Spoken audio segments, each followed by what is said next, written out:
Nos acompaña ahora Carmen Morán Rodríguez, que es licenciada en Filología Hispánica y también en Filología Clásica, doctora en Filología Hispánica por la Universidad de Valladolid, con una tesis sobre la narrativa de Rosa Chacel.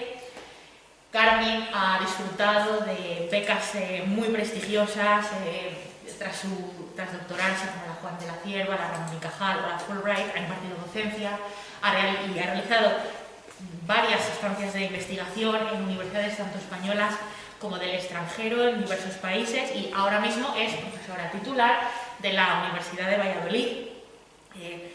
Y cito esto, he querido resaltar esto de las estancias porque, como veis, es muy joven, ¿no? Entonces no hace tanto que se doctoró y, sin embargo, pues ya es profesora titular y casi catedrática.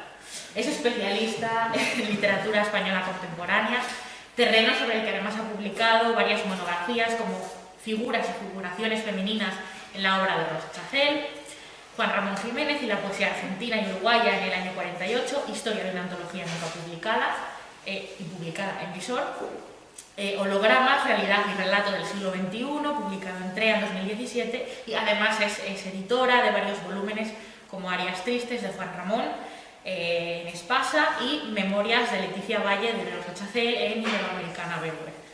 Además, ha publicado más de una treintena de capítulos de libros y también más de una treintena de artículos en revistas científicas, además de reseñas y de las citadas ediciones. Y sobre Antonio Pereira, muy recientemente acaba de publicar un artículo, ¿no?, analizando 3 microrrelatos. También participó en el Congreso Internacional dedicado a Antonio Pereira, ¿no?, donde también abordó varios microrrelatos desde perspectivas que no se habían tenido en cuenta, y por lo tanto, entre sus intereses también de los narradores contemporáneos se encuentra nuestro autor villafranquino, y hoy precisamente nos va a hablar de una novela a la que prácticamente no ha habido ninguna novela. Ahora nos hablarás de esa cuestión genérica, a la que no ha habido ningún acercamiento académico prácticamente, ni crítico, que es La costa de los fuegos tardíos, tema que ella misma ha propuesto. Así que, sin más, te cedo la palabra. Muchas gracias, Raquel. Te doy también las gracias por tu presentación. Cuando decías de los más de 30 capítulos, pienso lo de siempre, digo, la mitad de la burbuja científica es culpa mía. Yo creo que ahora ya vendrá una época de sosiego en la que leeré más, escribiré menos, que es lo que creo que hay que hacer. Y también leer por gusto y hacer cosas por gusto como esta. Quiero empezar también por dar las gracias a todos los presentes. Además, me gusta mucho ver que hay alumnado, que realmente esto es un curso de verano, que tiene esa proyección hacia los estudiantes.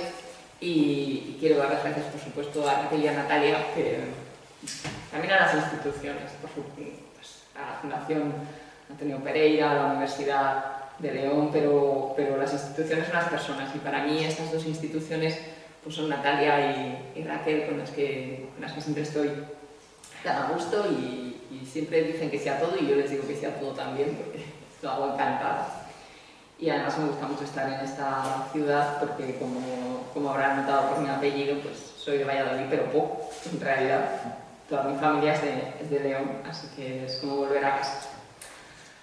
En otras ocasiones, casi siempre gracias a Natalia, he tenido la oportunidad de compartir mi experiencia como lectora de Antonio Pereira. Cuando en esta ocasión me sugeristeis hablar sobre el compromiso social y político en Antonio Pereira, pues yo creo que os puso los pelos de punta cuando dije que iba a hablar de La costa de los fuegos tardíos. Realmente es un libro que la crítica en general señala como el menos acertado de los del autor, y que al propio autor no le gustaba demasiado.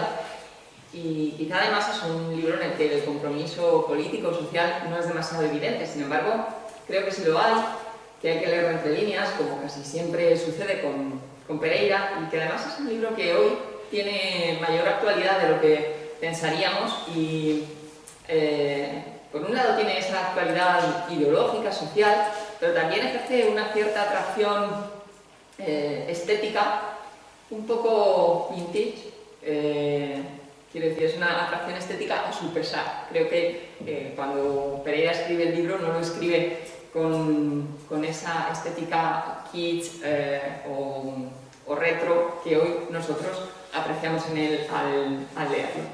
Pero me parece que es un libro muy interesante. No hay ese compromiso que se puede ver en los preventivos o en País de los Losadas, que es mucho más evidente. Pero es una interesante novela de cuentos, es además un género que él volverá a abordar en Cuentos de la Cámara, y es un testimonio de primer orden sobre el desarrollismo y el fenómeno del turismo en los años 60 y 70. Este es el aspecto en el que voy a centrarme en los siguientes minutos. Y voy a compartir un PowerPoint, si sé hacerlo. Lo tengo abierto, pero quiero compartir pantalla. Una ventana.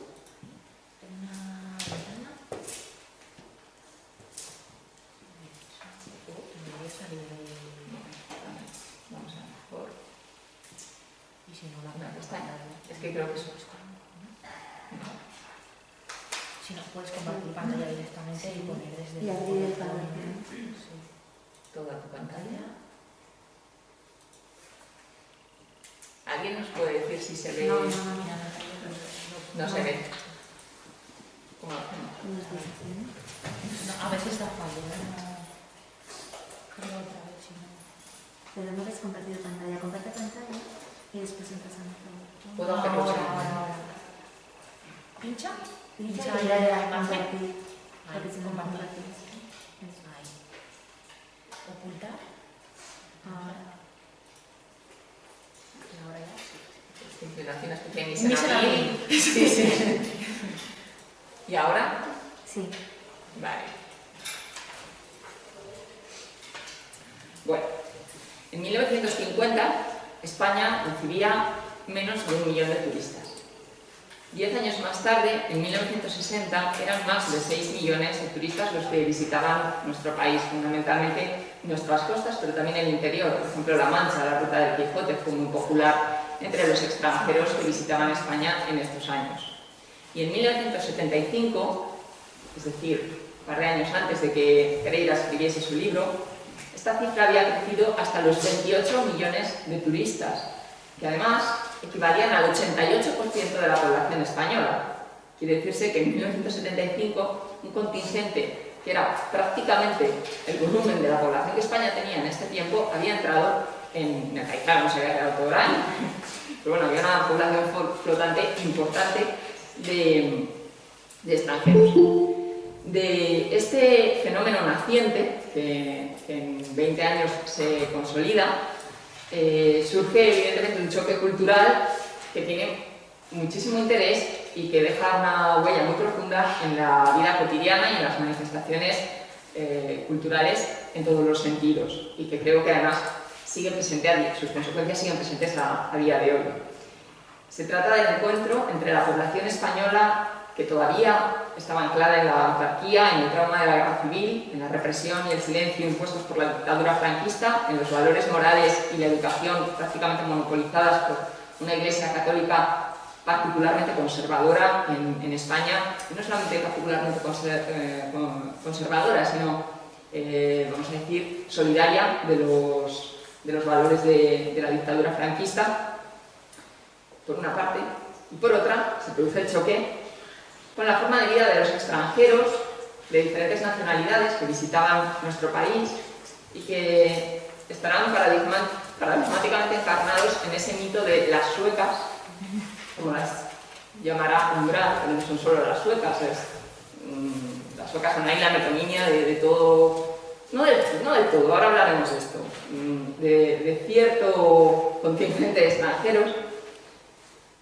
Y esto pues es curioso, ¿no? Porque realmente ese conjunto de turistas extranjeros era un conjunto muy heterogéneo, que entre sí tampoco se reconocían más que como turistas, que es una identidad muy efímera y muy contingente. Era un grupo que incluía norteamericanos, franceses, británicos, alemanes, holandeses, daneses, suecos y noruegos principalmente. Pero todos ellos, vistos por los españoles, sí formaban una entidad más o menos cohesionada. Son además años en los que esa proyección de España hacia el extranjero se consolida no solamente en el fenómeno del turismo, sino también en el fenómeno del interés científico y de la vida universitaria. Fundamentalmente yo creo que hay dos hechos, uno mucho más importante que el otro, pero los dos dan muy bien el pulso de la época, ¿no? El clima de la época. Por un lado, la implantación del programa Fulbright en España.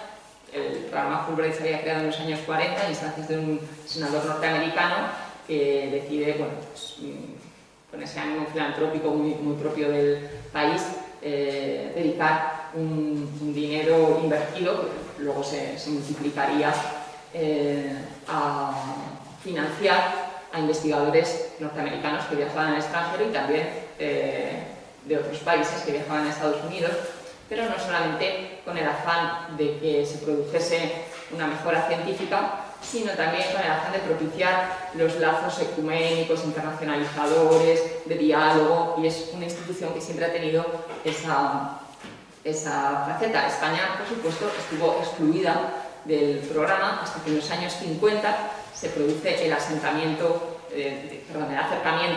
entre España y Estados Unidos gracias al viraje en la política exterior del franquismo, que pasa de ser aliada del eje de las potencias totalitarias a ser aliada del bloque capitalista encabezado por Estados Unidos. Y en ese proceso que se gesta en los años 50, que como sabemos pues culmina con un célebre abrazo entre Franco y Eisenhower, en 1958 España entra en el programa Fulbright, pero no a cambio de nada. Mariano Barbacida ha contado que a las becas Fulbright las llamaban las becas de las bases.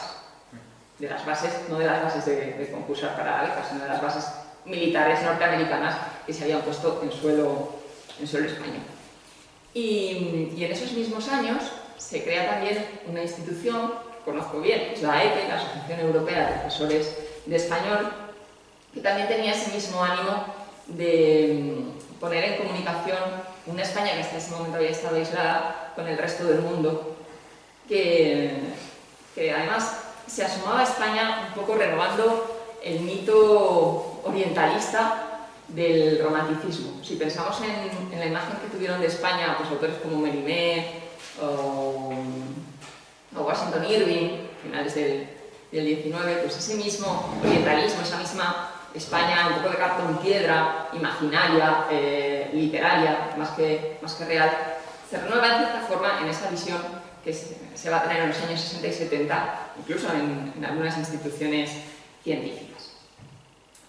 Entonces, lo que sucede en estos años es que los extranjeros, un conjunto tan fácilmente identificable para los españoles como difícil de definir, empiezan a conocer a los españoles y los españoles empiezan a conocer a los extranjeros y se ponen en marcha una serie de imaginarios, de identidades negociadas, a menudo tópicas, pero que conviene considerar y que están muy presentes en la costa de los Juegos Tardíos. Esos imaginarios, por supuesto, son un conglomerado de simplificaciones extendidas a un colectivo que, como ya he venido diciendo varias veces, no era homogéneo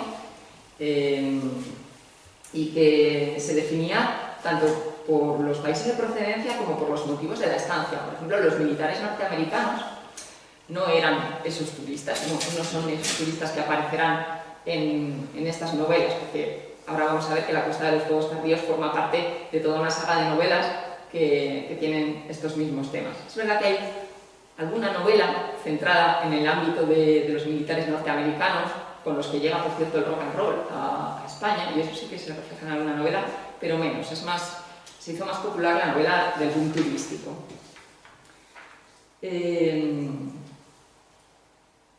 Creo que además, aparte de la procedencia, era muy importante la actitud de esos extranjeros que visitaban España. Quiero decir, la imagen que tenía un español de las suecas, o de los holandeses, o de los noruegos, de los alemanes, era la imagen de alguien que estaba en su tiempo anual de ocio y consumiendo en el país. Y esto es fundamental.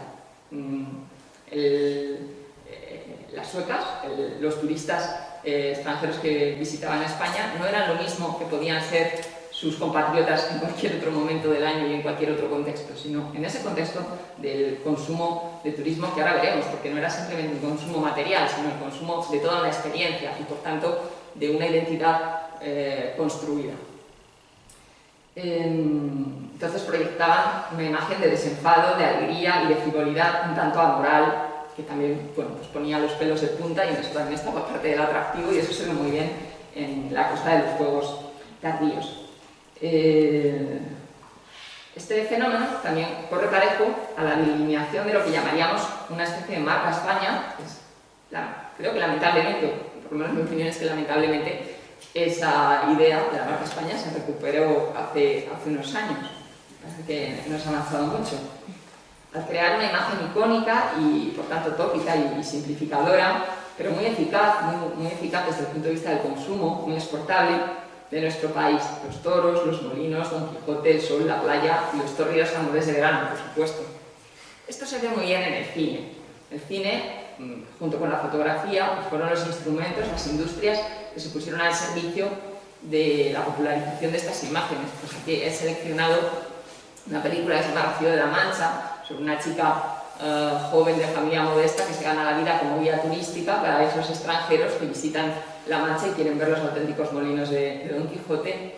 O Solos los dos, que es una película también bastante mala, aunque hoy la podemos ver un cierto tanto kitsch, en que trabajan Marisol y Palomo Linares, el torero, sobre una chica española pero que ha asimilado todos los valores de lo extranjero y que, para empezar, es rubia con los ojos azules.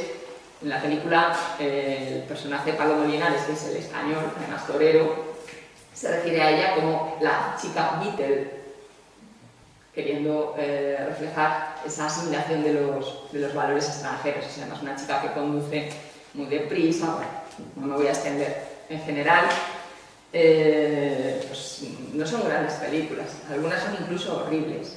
Y además de estas dos tendríamos todas las famosas comedias del landismo, que todavía se ponen. Hace 2 días se ha puesto, ayer por la tarde pusieron en televisión Objetivo Bikini. Os he puesto aquí algunas, había toda una lista, son cinematográficamente muy mediocres o incluso directamente horribles, pero tienen mucho valor sociológico.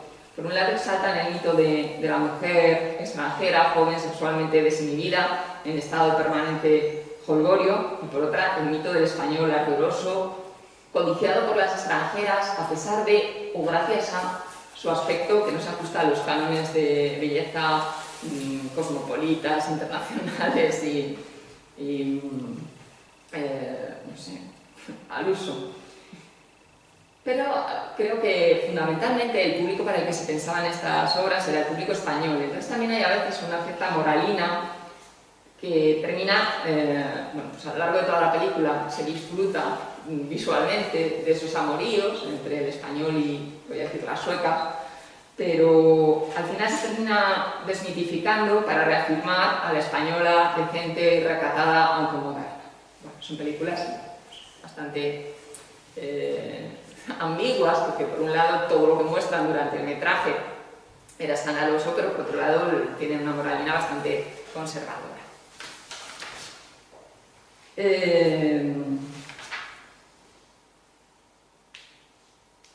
Podemos también ver cómo se trataba de aliviar la imagen más oscurantista de nuestro país en los folletos turísticos que se tiraron gracias al muy floreciente Ministerio de Turismo, como por ejemplo España para usted, donde dice: enhorabuena señora, al elegir España ha acertado usted. Y lo más curioso es que este folleto pues, se publica en 1964 y quien lo hace es el humorista Máximo. Tenía incluso textos en que decía: no crea usted esas leyendas de que aquí montamos un auto de fe para quemar a los que van en shorts por la ciudad, o a las que usan el turbador bikini en la playa. Bueno, que España no es tan antigua, se puede venir, ir en bikini, que no pasa nada. Estos sí que estaban dedicados, digamos, pensados para los lectores extranjeros que visitaban nuestro país, y se trataba de dar una imagen pintoresca pero aperturista. siempre con esas ambigüedades. Esto cristaliza en toda una corriente de novelas dedicadas a ello, entre las que se contará La costa de los fuegos tardíos. Ha sido poco estudiado. Tenemos una tesis, la tesis de Henry Pérez, en el que analiza obras como las siguientes: Un verano en Mallorca, es un poco contrafacción de Un invierno en Mallorca, ¿no? Texto de George Sand, Hombres varados, La isla, Tormenta de verano, que es magistral. Oficio de muchachos, que esta no se centra en la Costa del Sol ni en la costa levantina, sino en el norte de España, en Santander, mucho menos explotado turísticamente entonces, pero ya había una incipiente explotación. O, por decir una muy popular, Torremolinos Gran Hotel, de Ángel Palomino. Este es un libro que ahora ya no se lee, pero fue muy vendido en la época, y es del 73, y creo que este es un libro con el que en cierta forma dialoga un poco La costa de los fuegos tardíos, es mucho mejor libro.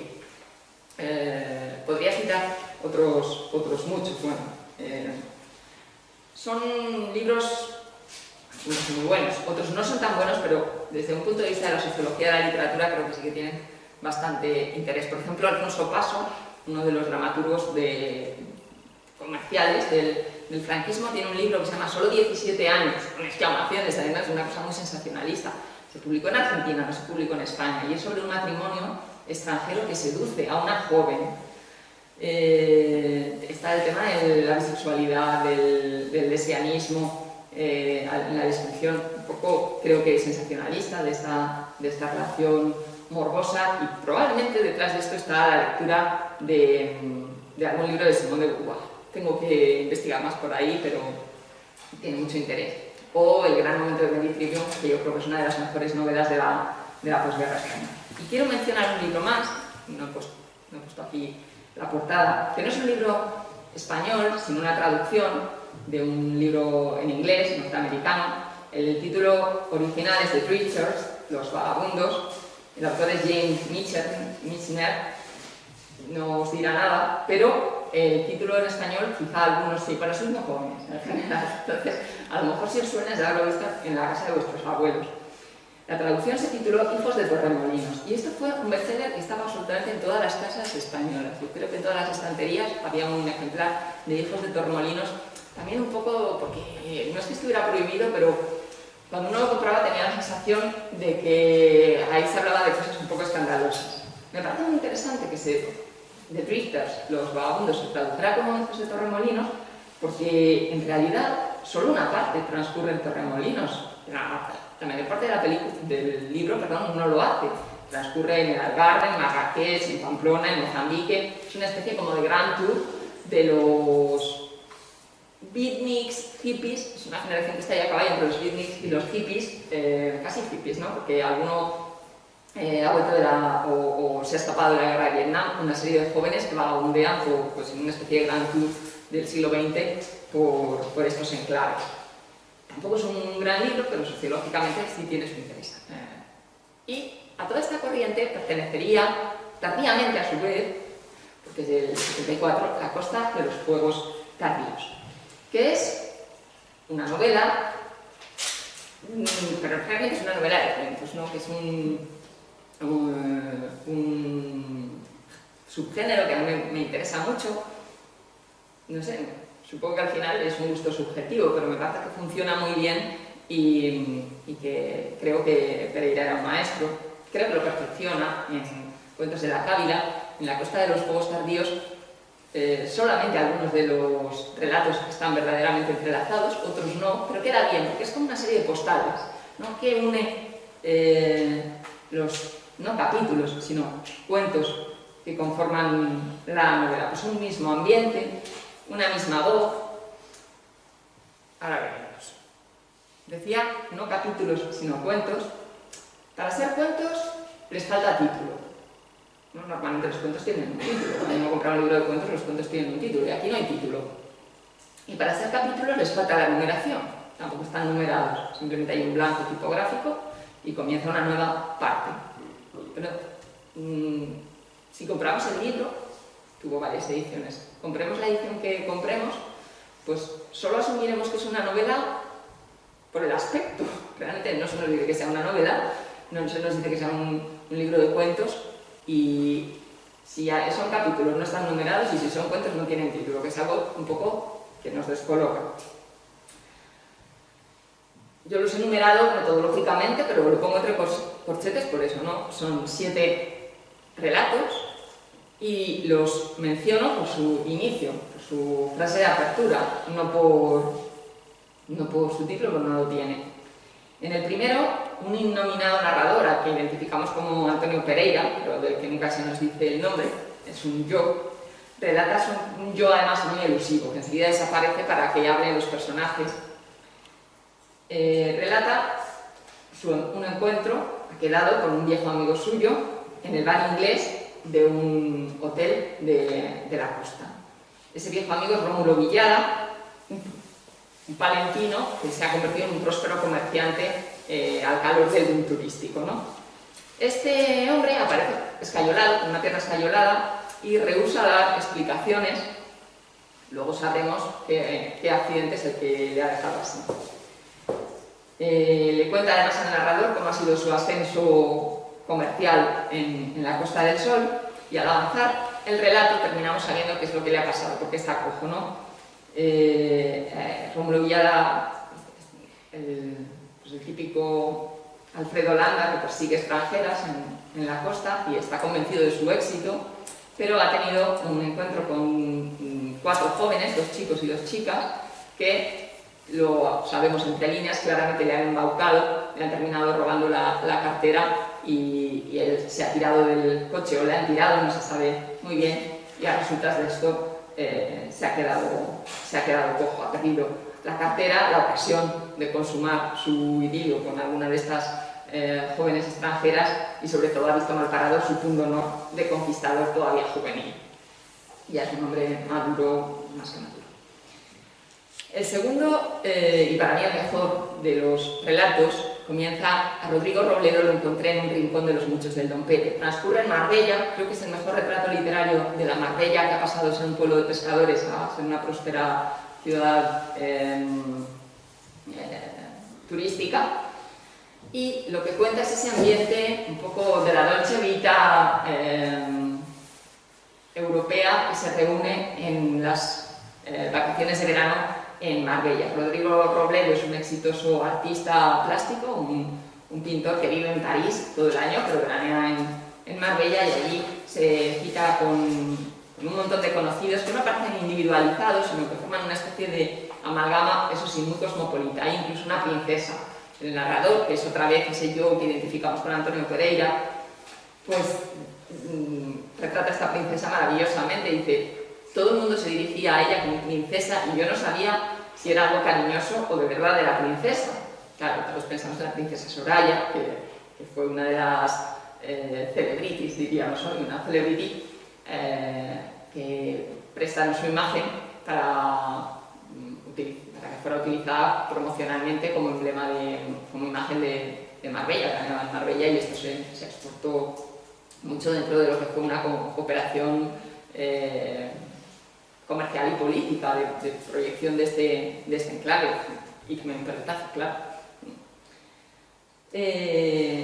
Todos estos personajes pues se reúnen por las noches y hacen fiestas un poco bohemias en el estudio de Rodrigo Robledo, y una a las que acude el narrador, acude también Coba, que es una mujer intelectual, moderna, un poco en decadencia, pero nunca lo llegamos a saber, porque da la sensación de que el narrador la presenta así un poco por el rencor que le produce el no llegar a tener un idilio con ella.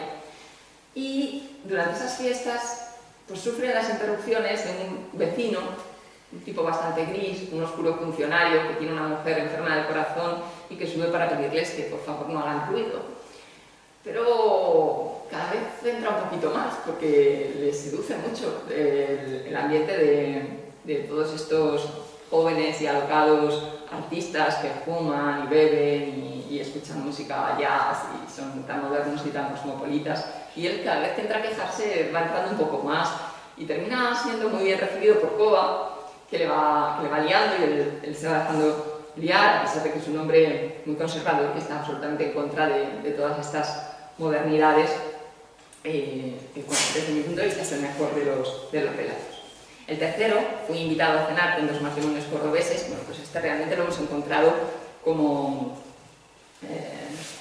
cuento, en todos los cuentos, en ese volumen de Antonio Pereira aparece, y simplemente bueno, pues cuenta cómo el narrador, de nuevo ese mismo narrador, que nunca llega a decir casi nada de sí mismo, va a cenar con 2 matrimonios a un restaurante ruso, que luego en realidad no es ruso, es húngaro, y allí les atiende un joven camarero pues muy atractivo, no solo porque físicamente sea atractivo, se le describe un poco, pero no demasiado, sino sobre todo por el atractivo envolvente que ejerce su exotismo de húngaro exiliado. Y aquí me podría extender mucho sobre ese otro grupo un poco aparte, porque los húngaros no formaban grupo con los turistas.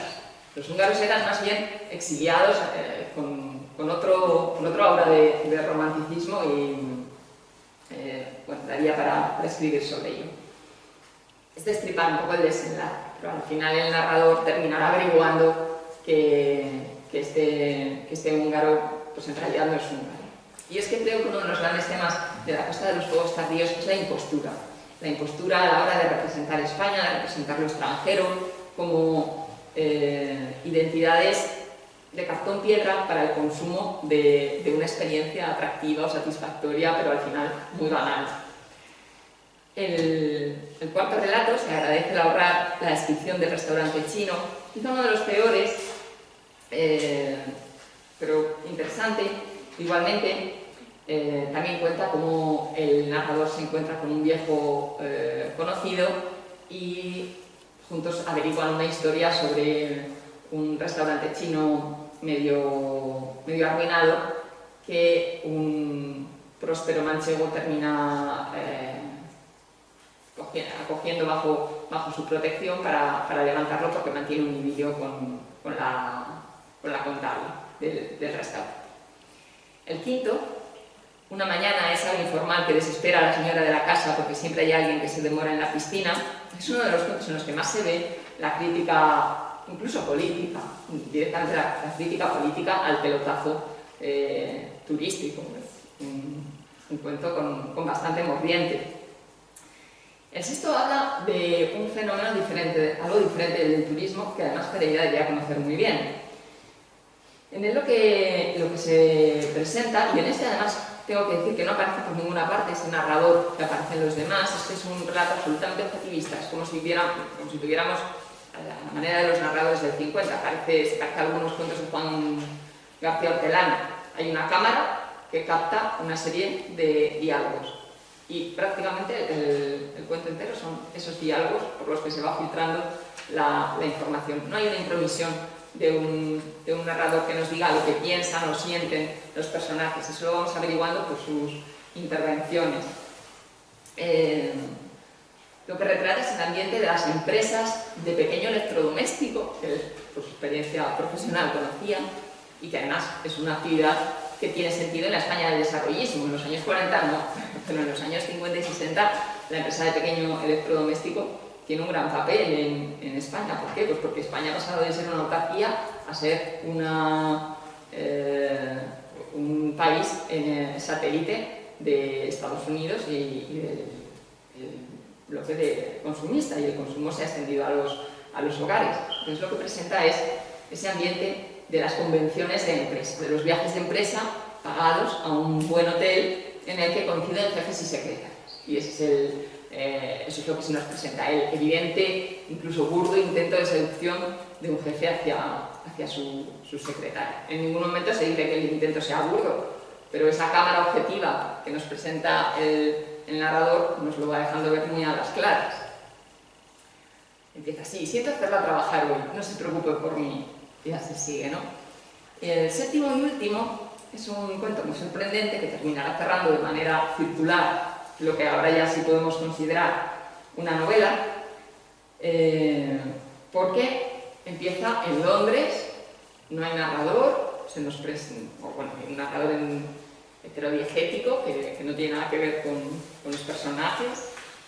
La protagonista es Margaret, una enfermera que decide marcharse de vacaciones a la Costa del Sol. Es una mujer de mediana edad, todavía atractiva, soltera, que se siente muy atraída por los hombres mayores que ella, y que durante esas vacaciones de la Costa del Sol escribe una carta a su amiga Betsy, y entonces sabemos que ha tenido un idilio con un romantiquísimo y atractivísimo señor maduro español, que tiene una leve cojera de la guerra, que termina de modelar su imagen de héroe. Y pronto sabremos, porque se introduce de pronto de nuevo ese narrador como diegético, innominado, que identificamos con Antonio Pereira, que el atractivo, maduro, cojo por una lesión de guerra, sabemos que no, es Rómulo Villada, que no está cojo por una herida de guerra, sino por un amorío frustrado que termina mal, y es quien ha tenido esa relación con Margaret. El maltrecho orgullo masculino de Rómulo ha sido amorosamente reparado por Margaret, que se muestra sumamente comprensiva cuando don Rómulo no alcanza a completar el ejercicio amatorio, según él mismo le relata al narrador. Y el narrador escucha lacónico, limitándose prácticamente a la función fática de la comunicación, porque enfatiza muchísimo la ironía a la hora de presentar a esta especie de Latin lover, que es un poco toñal, que es Rómulo Villada. De esa manera se produce un cierre circular de la novela, devolviéndonos al primer relato, e incluso esa circularidad es literal, porque los últimos párrafos del capítulo 7 repiten frases idénticas a las que encontrábamos en los primeros párrafos del primero. He recogido un par de reseñas que aparecen además en la página de la Fundación. No sé qué tal el boletín, ¿no? ¿Cuánto me falta? Qué bien. Bien, me queda la mitad. Sí, más. Más, claro. Más o menos. Que no me quiero extender mucho. En general, se ve cierta timidez a la hora de ponderar el libro, que son reseñas un poco rácanas, sobre todo la primera. Fijaos cómo empieza, dice: es una novela que se lee con agrado, con interés, con curiosidad. Si no podemos calificarla de trascendental, sí que se puede decir que es una de esas obras que verdaderamente gusta tener entre las manos de vez en vez, para pasar un rato excelente con una lectura. Luego dice: Pereira escribe con facilidad y sin echar mano de recursos retorcidos. Bueno, eso había que matizarlo muchísimo. Lo que hace es que todos esos recursos enormemente retorcidos no se noten, pero yo creo que eso es lo más difícil y lo más retorcido a la hora de escribir. O sea, es un ejercicio de ingeniería narrativa, el decir lo que no se dice. Creo que Pereira es uno de los mejores a la hora de crear un narrador no fiable. Lo más difícil en un cuento es escribir lo que no se escribe, lo que aparece solo entre líneas.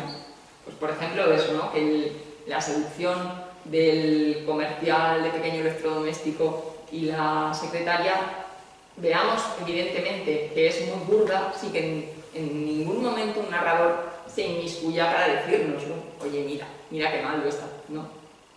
Y eso creo que es lo más difícil, que supone el despliegue de una serie de recursos muy difíciles, que además están ahí y no se notan.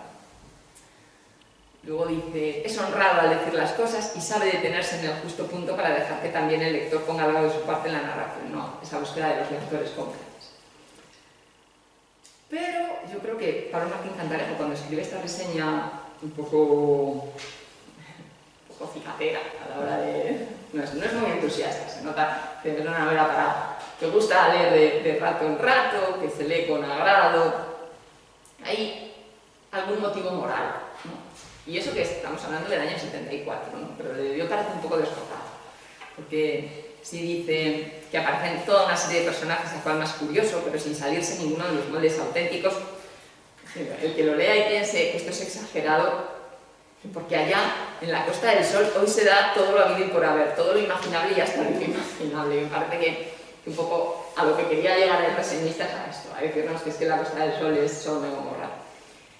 Y luego nos dice, planteando la problemática de las personas que eran jóvenes durante la guerra y que ahora se enfrentan a un modo de vida en aquella fabulosa y casi mítica Costa del Sol, muy distinto, donde la libertad, la sexualidad, la picardía pesan mucho.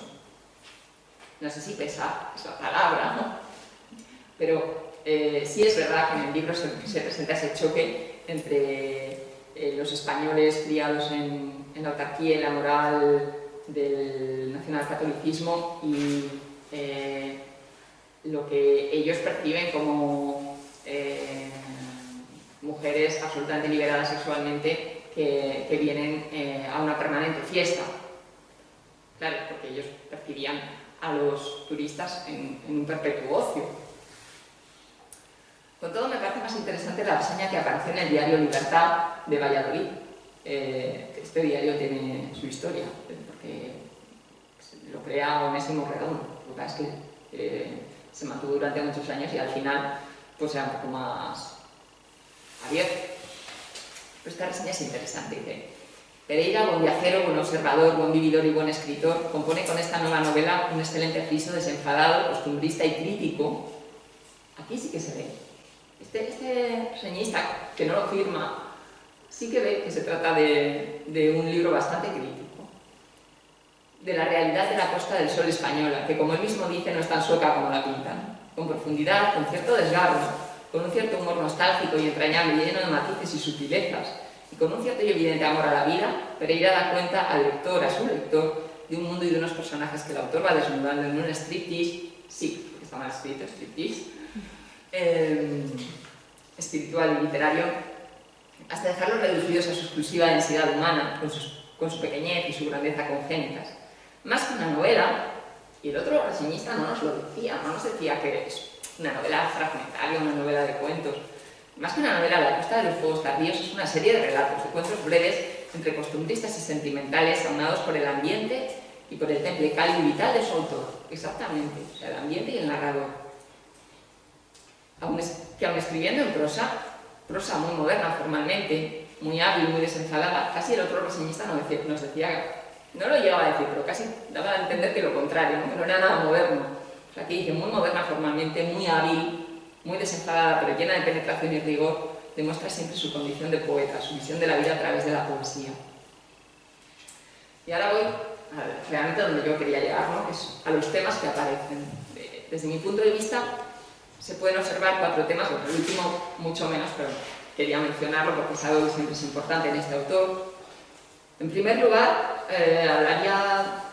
lo llamaría una educación sentimental, y además es algo que aparece reiteradamente como tema en la obra de Antonio Pereira. Miro a Rafael, que realmente es la que sabe más de esto. Tú dices que lo que digo no, pues me dices que no. El consumo en la España del desarrollismo, el consumo de bienes materiales, pero también la configuración de lo español como algo consumible. La sátira política, que parece que no está, pero sí está. Bueno, por último, como decía, la literatura. La Costa de los Fuegos Tardíos es el relato de una educación sentimental, de unos fuegos tardíos, por eso se llama así, que se avivan en los veranos de la costa, pero que a la postre reflejan la melancolía de la edad madura y, sobre todo, el desfase entre las aspiraciones y la idea de la sexualidad de unas generaciones educadas en la represión y en el machismo, y las novedades que se ofrecen como una fruta tentadora, pero ya fuera de su alcance. Así, Romualdo, es evidente para todos menos para él mismo, hace el ridículo con las jóvenes extranjeras que no son más que un gancho para robarle, y solo queda parcialmente compensado por la comprensión de Margaret hacia su gatillazo, lo diré así porque es lo que se nos cuenta. Incluso el narrador, que ironiza tanto con Rómulo Villara, pues queda frustrado en sus vagas aspiraciones con Cova. Frustrado y un poco rencoroso. La libertad sexual de los últimos años del franquismo aparece retratada y puesta en solfa por un narrador más bien escéptico. Lo vemos en la biografía del comerciante Rómulo Villara, ese palentino que se enriquece en Fuengirola, en Torremolinos. Como era gente honrada y pobre, y el Rómulo nos está contando su adolescencia, ¿no? Como era gente honrada y pobre, familia, y el Rómulo salía con más luces de las que pide la labranza de Secano, lo mandaron al seminario de Valderas, Y esto es clave en su historia de hombre, porque ahí empezó a sentir las roeduras de un hambre de mujeres que le iba a dar muy larga compañía. Ahora, él dice hambre de mujeres, y dice, ahora se dice apetito sexual o libido, y anda en cualquier librería del pueblo y hasta en los periódicos diarios. Los mismos curas son explícitos con los chicos y chicas, pero entonces era toda una cueva, una tenebrosidad resbaladiza y sofocante. Lo curioso es que a la vez que se nos presenta con, y hay más párrafos, he tenido que recortar, se representa pues, muy duramente esa represión sexual del franquismo, pero también se ironiza con el aperturismo científico o pseudocientífico y moralizante de los años 60, finales de los 60 y sobre todo los 70. Por ejemplo, don Romualdo hojea un libro titulado Iniciación al amor y al matrimonio y le da esta vergüenza ajena. Dice, llamar zonas erógenas a los puntos de las cosquillas de la mujer y en una especie de tabla numerada, le daba la risa.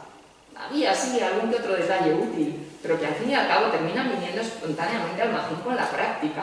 Todo un capítulo hablaba de los métodos para contenerse un hombre, la efusión, en beneficio de la mujer, principalmente ocupar el pensamiento en temas lo más alejados. Pero eso se le había ocurrido a él con naturalidad y sin ningún magisterio. Como que más de 4 anuncios de saldos y rebajas habían nacido en el prolongado trance. Para evitar el orgasmo, pues él se dedicaba a pensar los eslóganes que iba a utilizar en su tiempo.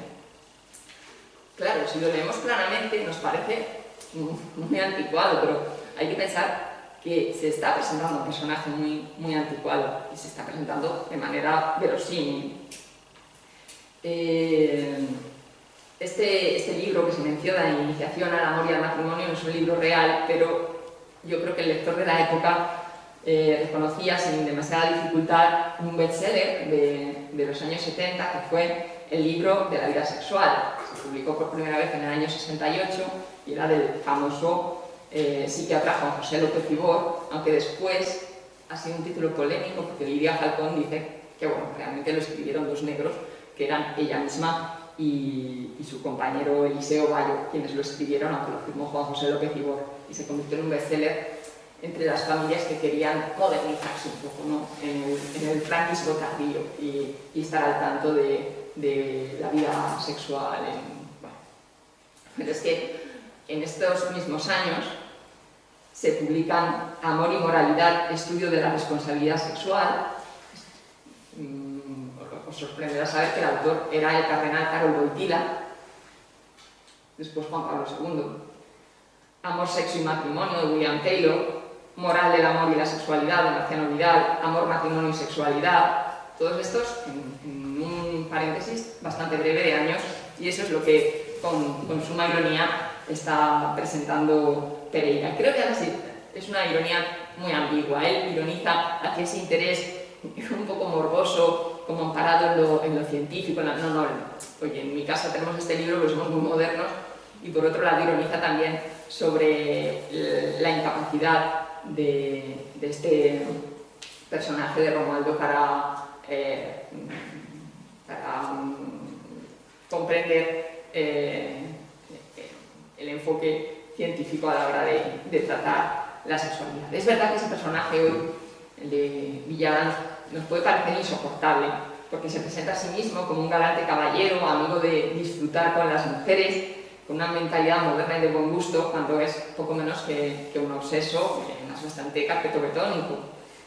Pero la fina ironía de Pereira creo que se distancia mucho de su personaje al presentarlo. Hay un episodio bastante escalofriante, pero presentado así como de manera conversacional, en que para demostrar que él es un caballero, Villar da cuenta que hace años, en un tren que iba de Burgos a Venta de Baños, que iba atestado de gente, él dice solo atestado de gente, ahora veremos por qué iba atestado de gente.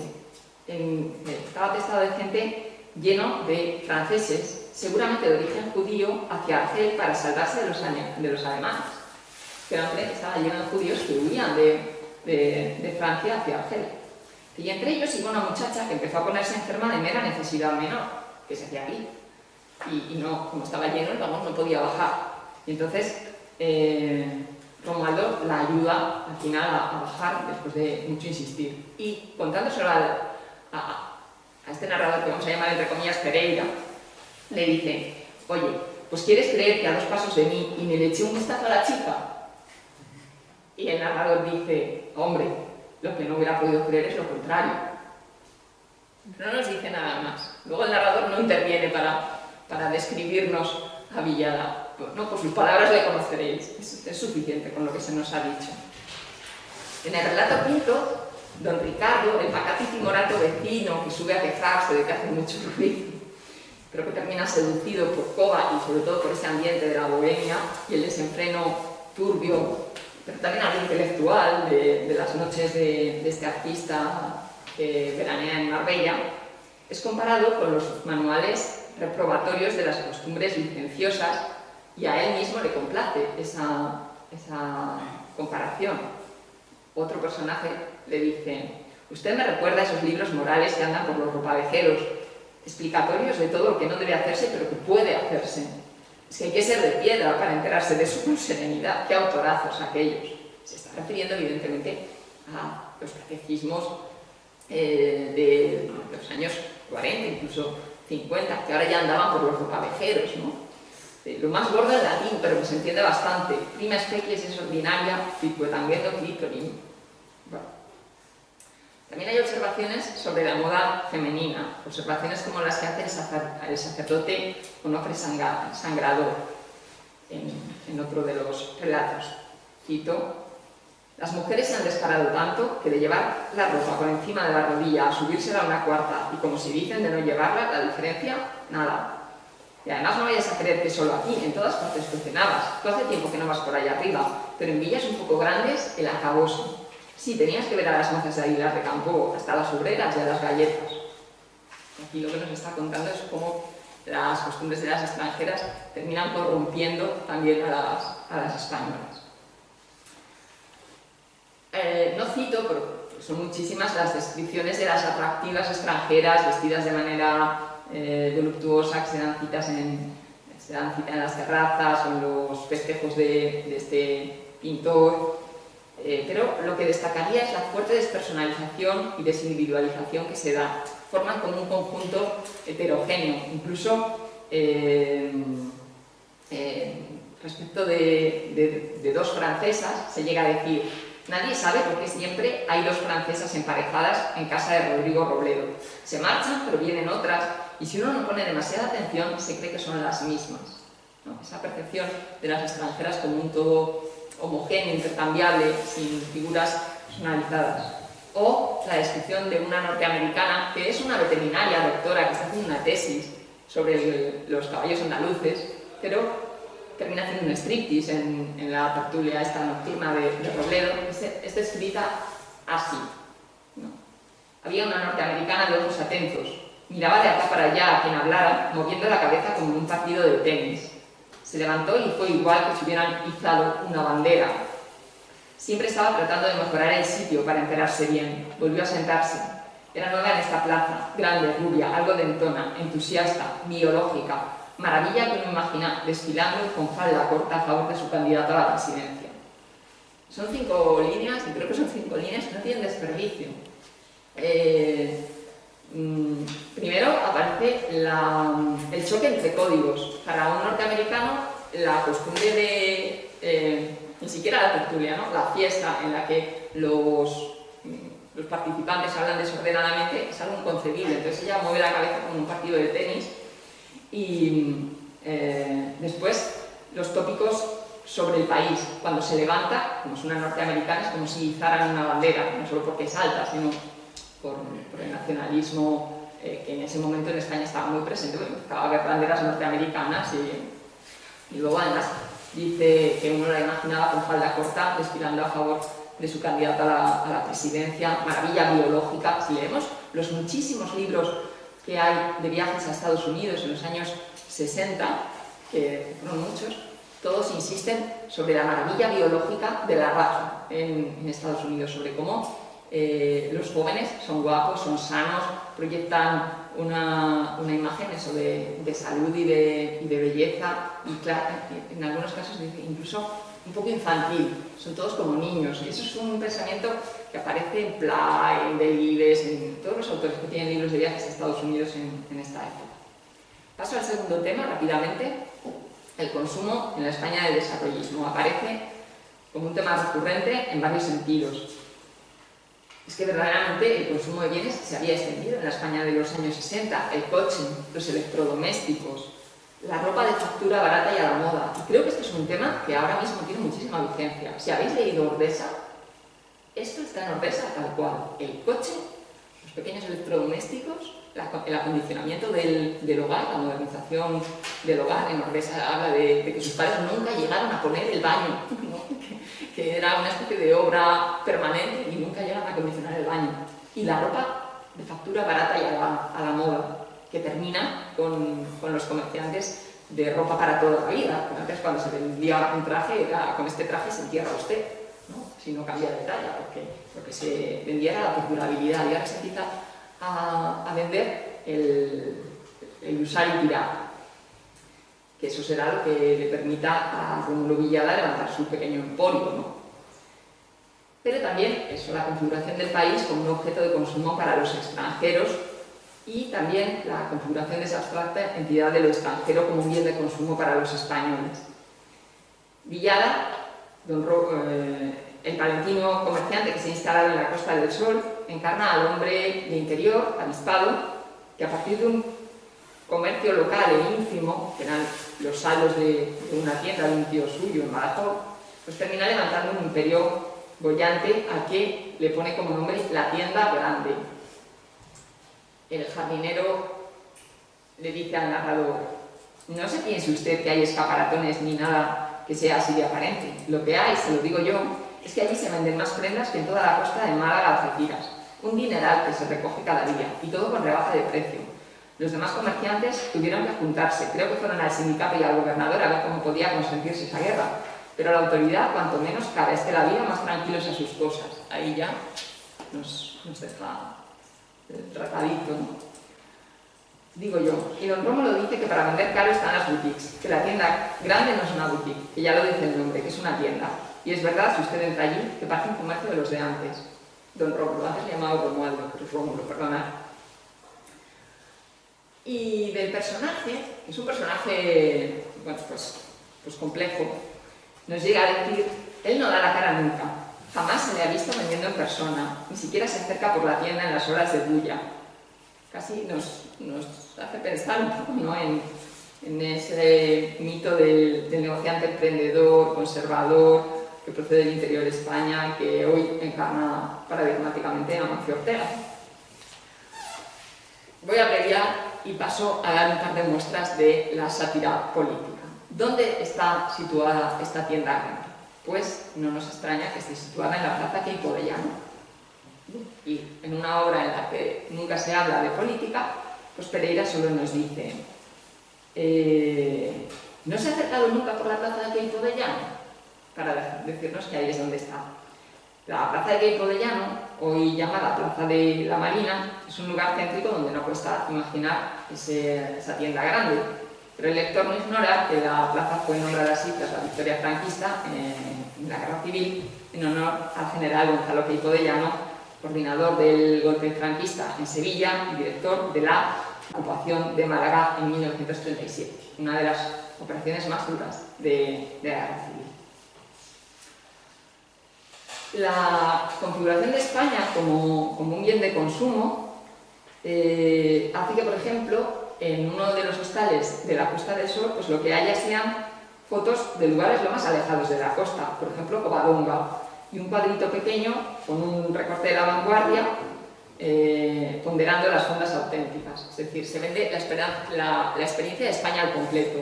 Vas a la Costa del Sol, pero lo que tienen son fotos de Asturias, porque el extranjero quería ir y decir que había estado en España, y llevarse todo así un poco conjuntamente. El choque identitario se ve también entre esos cosmopolitas que frecuentan la tertulia de Robledo, el artista, y el funcionario franquista que en la puerta de su casa, es el vecino de abajo, ¿no?, en la puerta de su casa tiene el Sagrado Corazón de Jesús con el lema "Reinaré en España con más predilección que en cualquier otra parte del mundo". Un lema histórico, real, con el que se rendía culto al Sagrado Corazón de Jesús, que además, bueno, pues efectivamente se ponía en las puertas. Yo creo que esto todavía lo hemos visto, muchos de los que estamos aquí. Pero es que, aunque era un culto arraigado en España, lo fue más a partir del año 36. Y esto está estudiado, ¿no? Como el culto al Sagrado Corazón durante los años 40 es programático y está políticamente definido, un poco pactado con la Iglesia. Entonces, al decirnos que tiene ese lema del "Reinaré en España" y el Sagrado Corazón, nos está diciendo mucho. Pereira.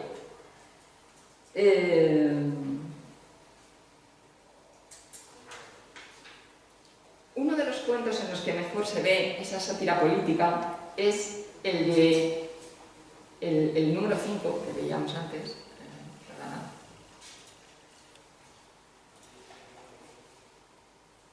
en el que el narrador pues, está invitado a comer a una casa y el anfitrión, que es un psiquiatra, pues, es llamado para atender una urgencia. La urgencia es que el policía municipal de Marbella, se reconoce fácilmente Marbella, como se cita por ese nombre, pues se ha vuelto loco, se cree el general Rommel y está apuntando con una pistola a los turistas entre las dunas. Lo que se pone en solfa en este relato es el método de selección de la policía, porque han elegido a este chico porque es alto, rubio, y las extranjeras se lo rifan para hacerse fotos con él.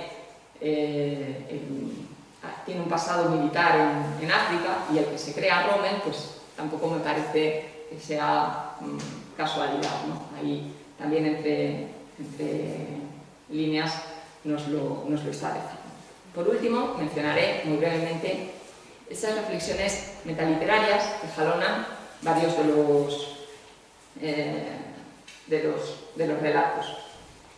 Llega a decirnos, por ejemplo, bueno, nos hace mención en el cuento del camarero húngaro, dice, bueno, esto lo he contado, pero lo he contado de mentira porque lo conté en un cuento, y ahora voy a contar la verdad. Pero la verdad la cuenta en una novela que es una novela de cuentos. Y en otro nos llega a decir, hubo un tiempo en que esta plaza me parecía decoración de teatro, otra vez el tema de la impostura, no de esa España de cartón piedra fabricada para los turistas, como de los Quinteros de la Zarzuela, hasta cierta tarde en que paseándola me llegó una voz cálida, exquisita, personalísima, que reconocía al punto como de Eugenio Montes. Y al mismo tiempo, justo entonces, por el córner contrario, vi entrar a Papillón. Me prometí no escribirlo nunca. La vida real tiene ocurrencias tan literarias que un escritor realista no se atreve con ellas. Como Raquel nos puede decir, en realidad sí lo escribe las dos cosas. Tiene el cuento sobre Eugenio Montes, sobre el encuentro con Eugenio Montes, y el cuento sobre Papillón. De manera que aquí vemos la ambigüedad total y lo poco que nos podemos fiar de este fabular. En fin, termino ya. Me parece que, a pesar del salto estético y un poco de clima, que efectivamente vemos, es un libro muy de su época, hoy, con esa mirada retro, esa mirada un poco posmoderna, es un libro que sí podemos apreciar y en el que encontraremos muchísimo más compromiso social a la hora de ponernos frente al espejo de la especulación inmobiliaria y de la corrupción del régimen a favor de esa especulación inmobiliaria y de la construcción de unas identidades pastiche, mucho más de lo que podríamos creer en principio. Nada más, muchas gracias.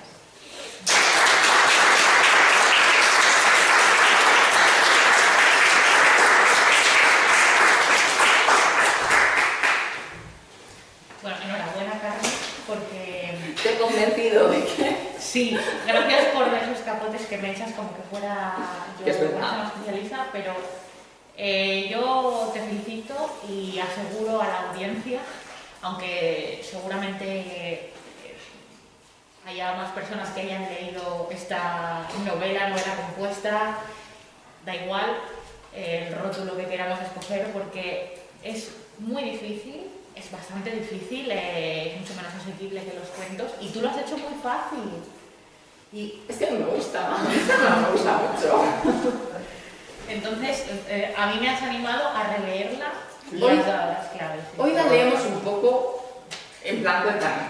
Quiero decir, entiendo que gran parte de ese valor que le vemos o esa atracción estética que ejerce sobre mí la pongo yo, es decir, la pongo yo de una manera postmoderna, mirarla con esa mirada retro. Pero bueno, es que la literatura no termina en el autor, termina en el lector.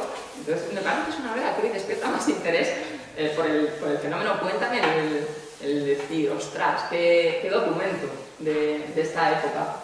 De la misma manera que el ver fotografías de esta época, lo veo también por mis alumnos, es una época que ejerce mucho atractivo por lo increíble que nos parece.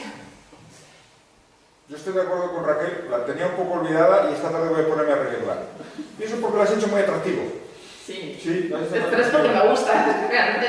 Fíjate, son las novelas que tenía, bueno, yo casi la recordaba ahí ya de una forma un poco difusa y tal, esta tarde me pongo con ella. El segundo relato, el de Coba y el funcionario, es magnífico. Sí, sí. Es magnífico. Sí. Y nunca lo recuperó como cuento. Ya. Cuando hubiera funcionado perfectamente, porque es totalmente independiente. El resto, sobre todo el primero y el último, están más conectados, pero este no, es totalmente independiente y es muy bueno. Es que está tan alejado, aquí Pereira, de esos narradores, que lo lees ahora y te escandaliza porque no se parece en nada al resto de la... A mí me escandalizó, en cierto, o sea, pero porque por lo bien hecho que está. Pero porque es muy objetivista y les deja mucha voz a esos personajes que son los que nos ponen los pelos de punta. Sí. El Rómulo este es terrible, es atroz, pero cuando el narrador deja su perlita, nos deja de que a él también me parece escalofriante. Sí. A mí me hace mucha gracia todo este fenómeno del turismo. Es más, ellos compraron un apartamento en Fuengirola, ellos tenían un apartamento en el paseo marítimo de Fuengirola, y es donde vivió la eclosión esta del turismo y tal, y esto le hacía mucha gracia, porque esto lo comentaba mucho en las tertulias, en sobremesas y demás, pues era le hacía mucha gracia, vamos, está perfectamente reflejado en el libro, seguro. Sí. Me llama la atención, es personal, pero que ese capítulo, ese cuento de la fiesta, que a mí me escandalizó, que sea el que más te gustara, porque a mí el que más me gustó es el que luego aparece como un cuento, es el que menos se parece al resto, el de las cordobesas sueñan con el Danubio, del camarero húngaro. Que luego me húngaro. El de la fiesta me gusta muchísimo, que se desnuden ellas, una muñana ahí, pero la ocurrencia unamuniana se repite como farsa.